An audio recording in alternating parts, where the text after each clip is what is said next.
Hey, welcome to Banter and Beans, a new half-hour summer series hosted by me, Pat McDonald, and by Ben Kinsley, who is joining me as co-host. Ben, how are you? Good. How are you? Good. Fresh back from where were you just at? Oh, I was in the Cape Oh my Cod. God, we're Yeah. jealous. The pictures look fabulous. Just so you know, Ben and I are members of the board of directors of Campaign for Vermont and co-hosts for Vote for Vermont and for this show. We were thinking this summer to start looking at all the bills that were passed while you were busy having your coffee. Get it? Banter and beans. And there was 100 bills passed, and I'm sure you couldn't possibly mention maybe 4 or 5 of them at the most, because that's about what the media covered. So we wanted to take an in-depth look at these bills that were passed last session. And this show, we are going to do a review of S13, Act 54, which has to do with weighted factors, calculating the cost of schools, right? Is that Yeah. educate? That's about it. Bottom line. Yep. What this bill does in summary is just put together a task force that will look at work already done and some of the work that they're going to do themselves during this task force meetings. Because they've looked at pupil weighting factors before. They've done it 2018, acts and results of the General Assembly. A study was undertaken, and they have all of the information from that work. And what they're supposed to do is add their own research to it and come up with recommendations for this next legislative session. So Ben's going to be doing a lot of talking this show. Can we start with pupil weighted factors? Ben, can you explain that? Let's start with the basics. Well, to talk about that, we really kind of have to back up even one more step, which is to talk about equalized pupils. So this is probably a term that people in Vermont may have heard before, but may not know what it actually means. So equalized pupils are the number of students that a school has that's adjusted for a whole bunch of factors the legislature wants to control for. So in this case, there's things like free or reduced lunch, percentage of free or reduced lunch students, percentage of English language learning students, and a couple other things, including like a loss of students. So, for example, if a school loses, a certain percentage of students, that weighting factor for equalized student counts will account for that. Like it won't let it drop by a certain percentage year over year. So all of that said, the equalized pupil count is going to be different in most cases than your actual student count. So the actual student count is referred to as ADM, that's average daily membership. Equalized pupils are an adjusted number for tax purposes. So equalized students are what the student funding formula or the school funding formula uses to calculate tax rates. And basically what they do, more or less, is they take the budget that's voted on by the local school district. They divide it by the number of equalized pupils, so that adjusted number, and they come up with a cost per equalized student, cost per equalized pupil. That cost per equalized pupil is what actually determines your tax rate. So that tax rate is if you are so there is a statewide yield amount that's set every year, which basically that yield amount is how much a dollar on the statewide tax rate, because Vermont has a statewide tax rate that's adjusted at the local level, and we'll get to that in a second. So they have a yield amount the legislature approves every year, but really it's a calculation. There's not a whole lot they can do to play with that, except for put more money into the ed fund, more state funds into the ed fund to draw down property taxes. But anyway, basically what that yield amount is the how much revenue per student a $1 statewide tax rate yields.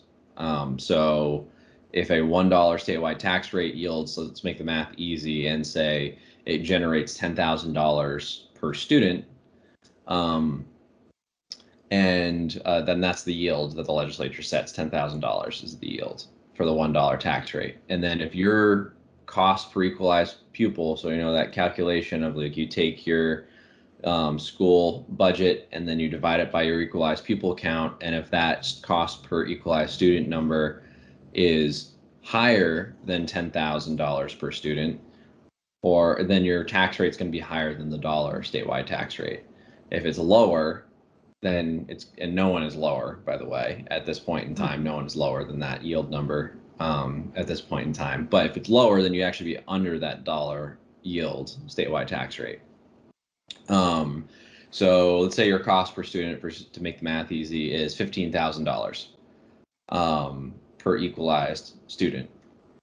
You take that number, it's 50% higher than the $10,000 yield amount. So that means your tax rate is going to be 50% higher than the dollar statewide tax rate. So your tax rate for that school district at $15,000 per equalized student is going to be $1.50 per $100 of assessed value on residential property. The reason that's important is because what the legislature is talking about doing in this bill is to change the formula for equalized pupils. Right. That is what the weighting factors are. Those weighting factors are what determine the change, the change from your actual ADM count to the equalized student count. And they've just, if I may interrupt, they've added some new factors too, Yes. like population density. I love this word, rural. I can't even say it. Rurality. Rurality, is that a word? Yeah, rurality. The rural density as for somehow of impacting students' ability to learn. And there's others too, but that's a big one. Yeah. So basically, this report that the UVM, so the actual legislature commissioned this in 2017. Right. UVM came out with a study in 2018. The legislature didn't do anything with it last year, and then came back this year and passed this bill that we're talking about. And basically what this bill does is it creates a study committee on how to implement the recommendations from the UVM. Right. From the UVM study. And that UVM study basically said, you're waiting for some of the correct things. Like we were waiting for English language learners. We were waiting for poverty through the free and reduced lunch numbers. We were waiting for those things, but we weren't waiting enough for them. So basically, what the UVM study recommends is that we get rid of the small schools grant, which was a grant, not a part of the weighting factor. It was right. Like a block grant sort of deal, and that we create a weighting factor for it instead of a block grant. And then also we need to increase the weights for rural students and particularly for poor students. Like, so for the poor students, the weights that were in the existing funding formula were not heavy enough. In fact, I think this increases it by a factor of 3 potentially. And this is interesting because this is actually consistent with a research campaign for Vermont did several years ago, which found that the best indicator, so we were looking at when Act 46 was being debated, and we looked at cost per student and whether or not that was a good indication of educational outcomes. We determined it was not. There was very little correlation between the educational outcomes of a school district and how much they spent per student. Exactly. I'm going to stop you because this is driving me crazy, this bill. You study all this stuff, rural population, poverty factors, just whatever is in this bill. It goes on and on. So, and they also said that if you change just one factor, it will impact the rate, the cost, the taxes, bottom line, and it won't be going down any, it'll be going up. And they actually decided to implement any changes over a couple of years period to minimize the impact of the increase in taxes. And and to try to somehow balance out the tax impact on towns somewhat equally. But okay, so you raise all this money because people come from disadvantaged homes. And then what? What does that have to do with good teaching, good curriculum, and the whole purpose? And I applaud the purpose is to make sure that students have equitable access. What does more money provide equitable access? Explain that to me, because I don't get it. Sure. Yeah, so there's a couple things wrapped up in that.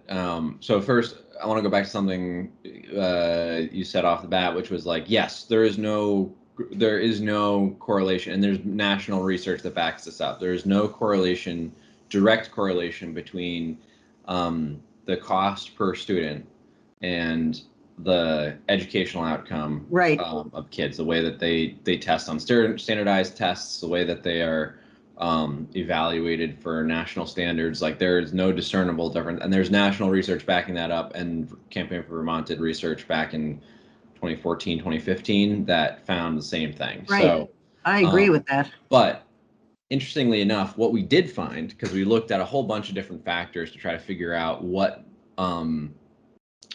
does correlate with student achievement, and the thing that correlated most strongly, there's I think a 30% correlation, is the average household income of the school district was the most significant factor, because we hypothesized middle and upper income families tend to have more stable households, which generate more learning environment, and the parents may also be more likely to have higher education degrees as well, right, which translates into having higher expectations of the kids. So Ben, you know my stance on Brigham, that they said everybody needs to have equal. And so our legislature... No, everyone needs to have equitable. Equitable, substantially equal. That was the wording, substantially. And our legislature just decided to, in my mind, to take the easy way out and to put a dollar figure on each child's head. And $1 in Burlington doesn't go as far as $1, name another city. So I don't think dollar amounts work, because it doesn't prove anything. You're just throwing money. If the system's broken, you're just throwing money at it. So do you think this may impact Brigham? I can't say it. Yeah, so part of the response from this is that some legislators feel like we're actually out of compliance with Brigham now, because we're not accounting severely enough. Basically, what's emerged is that many legislators that are pushing this particular piece of legislation feel like rural schools have a disadvantage, because they have higher rates of poverty. They have oftentimes more, and they have this rural aspect that the existing formula was not accounting for, where it takes longer to bus kids. There's less density, so like it's more expensive, and so actually the people driving this legislation are legislators from rural areas, and interestingly enough, what I think is gonna, I'll hold off on what I think is going to happen. So basically, these weighting factors are important because it will impact tax rates. It's supposed to be revenue neutral across the board, because again, we collect and distribute funds, and from an accounting basis anyway, at the statewide level. So all of education dollars go into the education fund and then get distributed back out to school districts. So if Berlin has a $1 million or a $5 million school budget they passed, all those taxes are collected by the state education fund, and then they transfer them, I think, quarterly to Berlin to cover their school budget. So they get the $5 million, but they get it over a period of a few months. So at some point, will the legislature say what to do with this money? Like, if, not to pick on Berlin, but if Berlin had a low poverty rate, then one of the suggestions would be to use the funding for free and reduced lunches and breakfasts and maybe dinners. I mean, to make sure that these kids have the So they really food don't, that they need. the report itself doesn't put any strings on what the schools No. can use this for. So they can use it for wraparound services. They can use it for more paraeducators. It really leaves it up to the schools to determine how they want to use. But here's an interesting thing. So it does take the schools actually doing something, because it doesn't automatically give rural school districts more money. What it does is it buys their tax rate down. So that means that if Berlin has, let's say, $1.20 tax rate, and they get a favorable weighting factor under this new formula, that means their tax rate could drop to $1.10 for the same cost per student that they are now. Well, for the same spending level, not the cost per student, but the same spending level. So let's say that $5 million budget, suddenly your number of equalized pupils increases, which means that your cost per student decreases if you're spending the same amount. So what that means is they can buy another, to maintain their $1.20 tax rate, they get another 10 cents per student, right? That they can do whatever with if they wanted to. They can either choose to let it buy down their tax rate or increase their budget. Oh, I see. And spend it somewhere else. Gee, I wonder what they're going to do. And level fund their budgets. Or keep their tax rate the same. So what's going to happen, because this is a zero-sum game, right? This is going to be, they're not going to, they're going to hold everyone.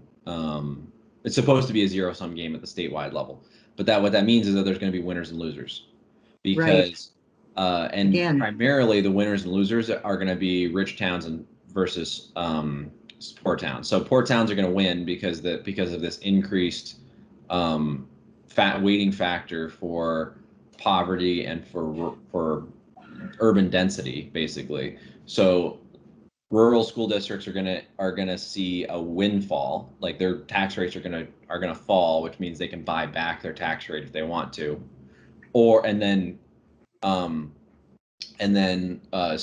wealthy suburbs in particular are gonna see their tax rates go up. So like Underhill, for example, was probably one of the most egregious ones. They were likely to see their tax rates go up 30 cents. Yeah.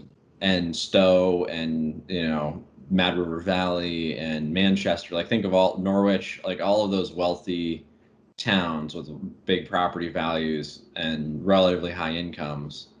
They're all going to see pretty substantial jumps in their property taxes. What's interesting about that, though, is all of those, and again, this research is a few years old, so take it with a grain of salt, but we found that those school districts, those that fit that profile of like wealthy, property wealthy and relatively high income towns, they had pretty average cost per student. They were pretty close to the statewide average, equalized spending per equalized student.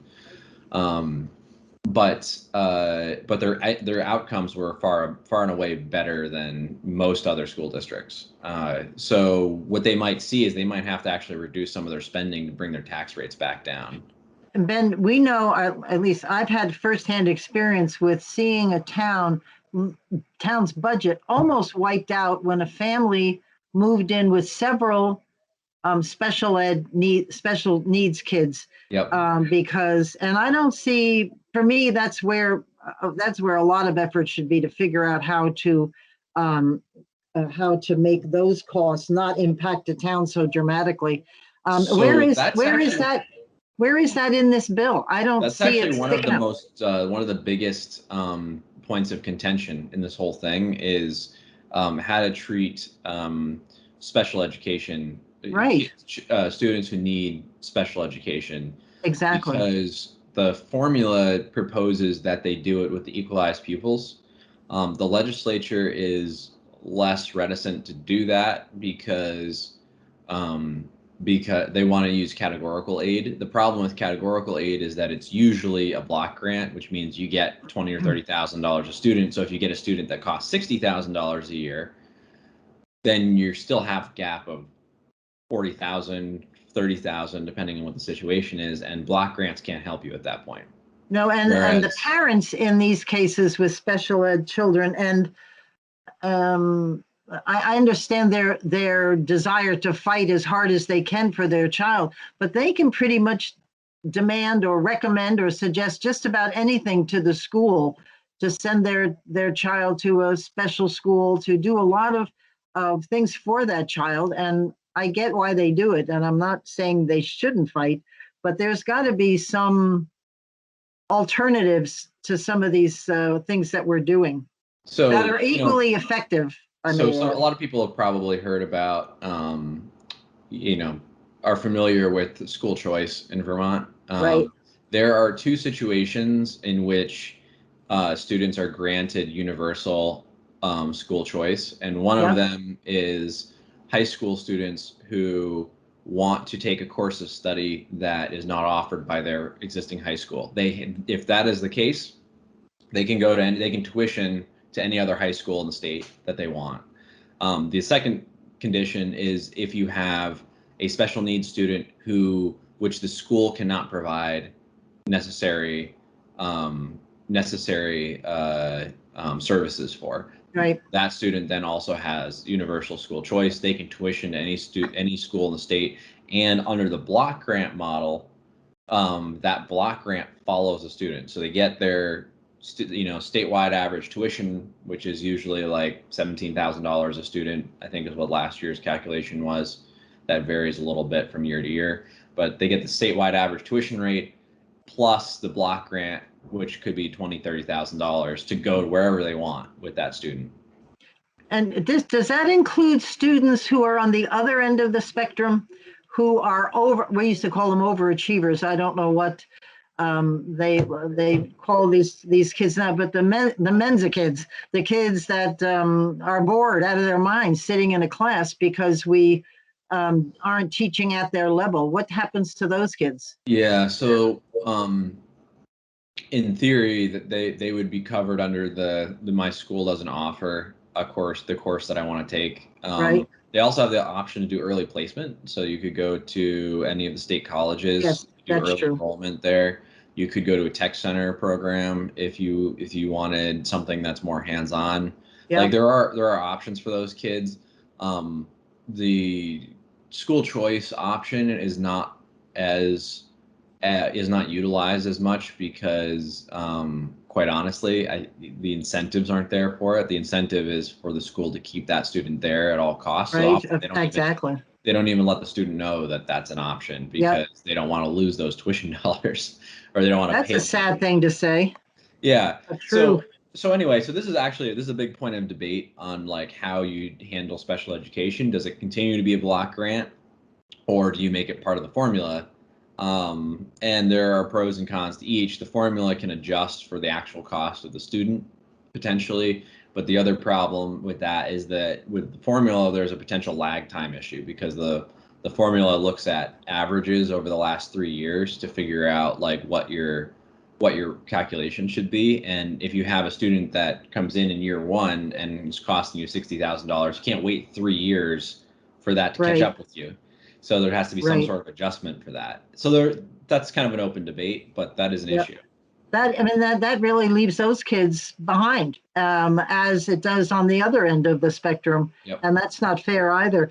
I don't know, how much time do we have left? Because there's I wanted to say just two things. One is that they require the Department of Ed to create a weighting factor simulator, which I thought was pretty cool, so that any user can go in to model the impact of proposed changes. If you have an idea of what you might want to see, you can put it into this simulator and find out what the impact would be. I thought that was, I like that in this bill. I thought that was pretty good.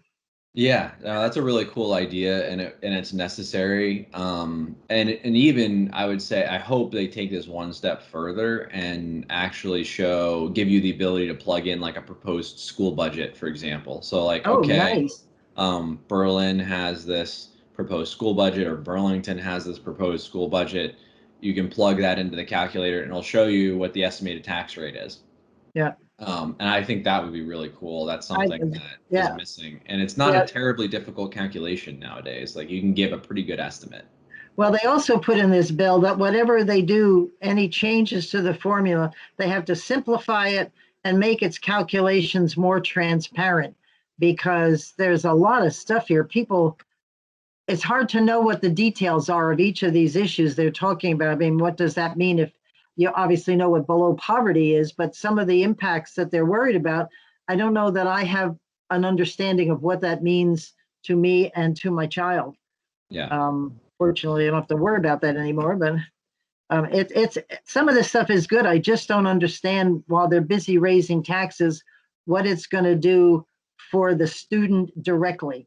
So I don't get it. so really the better way to think about this is like every town has a taxing tolerance, right? And that's going to vary Right. from town to town. Like, Stowe has higher expectations for their kids than say Elmore does. Well, maybe that's not a good comparison. Pick some, some small town that you know, wherever. And, those expectations also translate to like what they're willing to pay in taxes, right? So some communities are willing to pay higher taxes because they have higher expectations. That doesn't necessarily mean that they help their kids, right? Because there's a certain Right. level, there's a certain level um, of education spending that you need to have just to maintain basic services, right? And in rural communities, that's often taken up by transportation and other sorts of costs. And then if you have all these low income students that you can't give them the wraparound services that they probably need, like after school programs, Right. because they're going home and their parents is still at work, and they have to hang out for 4 or 5 hours by themselves, Great. and there's not. Latchkey kids, we used to call that. Exactly. So there's actually a lot of research around like, having structured after school programs is really good, especially to keep kids engaged and busy, but also to, if you have the right sort of after school programs, teaching them good study habits that they may not be getting at home. So Yeah. so those after school programs actually are pretty helpful. Um, and a lot of schools in rural areas just can't afford to do programs like that. Well, the one good thing about this task force is that it's required to recommend statutory changes to the Department of Ed to ensure that all districts are meeting educational quality standards. And here's the one: improving student outcomes and opportunities. I like that one. Yeah. So no matter what we're doing, the idea is to educate our kids and to provide them with opportunities going forward. Well, the basic idea is like, okay, we're going to level the playing field for everyone. We've identified like here are the disadvantages that certain districts have. We have a way to compensate for that. But if we're going to do that, then you need to live up to your end of the bargain. Whatever you do with Right. that extra taxing It'll be right. capacity, right? Because we're not talking about like budget. The budgets are going to increase overnight. They still have to be voted on, right? Right. But what you give them is extra taxing capacity. So in that example of like, okay, Berlin has, I'm just, I'll use the example I used before, $1.20 is their current tax rate. They've acclimated to that tax rate. And now suddenly, under the new formula, that tax rate would drop 10 cents. The school district can choose to buy that back. They have increased taxing capacity, that Right. the community will allow them to buy that back, that 10 cents without significant pushback, as long as they have something good to spend it on. I think I'm getting it, Ben. Finally, it's only taken about 5 years. Yeah. It's very complicated. And of course, the usual you watch, you as a voter in Berlin. We're not picking on you, Berlin. We actually love you, but we try really hard to keep our costs low, and our taxes go up anyway because it's all put into a big pot. Sometimes I don't see the incentive for keeping taxes low because you get nailed no matter what you do. And this bill is absolutely saying our taxes are going up, and they think sometimes dramatically, which is why they are insisting that it be done slowly over time, so that we don't all get hit in the face. To be clear again, like this overall, this is going to be supposed to be a zero-sum game. I don't get that part. Explain that one. One of the things we got to be careful of is that we don't sneak a tax increase in here, like a universal tax increase. But the problem is that some districts are going to go up, and some like their taxes are going to go up. Some districts are going to go down, and net should be a zero.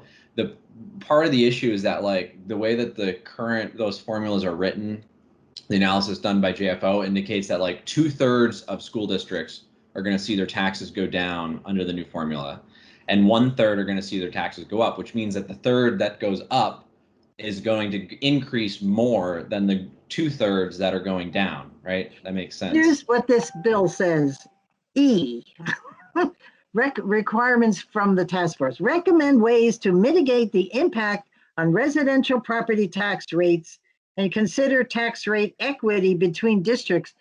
So if you have a poor town and you're going to be equitable with Berlin, which is fairly well-off town, how are you gonna level the playing field?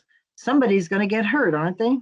Someone's going to get hurt. Yeah. I guess who in that if you have scenario, if you have a zero-sum game, you're going to have winners and losers. And the problem is that, in this example, there's going to be more winners in terms of numbers, but the losers are going to be really going to feel it. Are going to really lose. Yeah, they're going to really. Didn't we do this?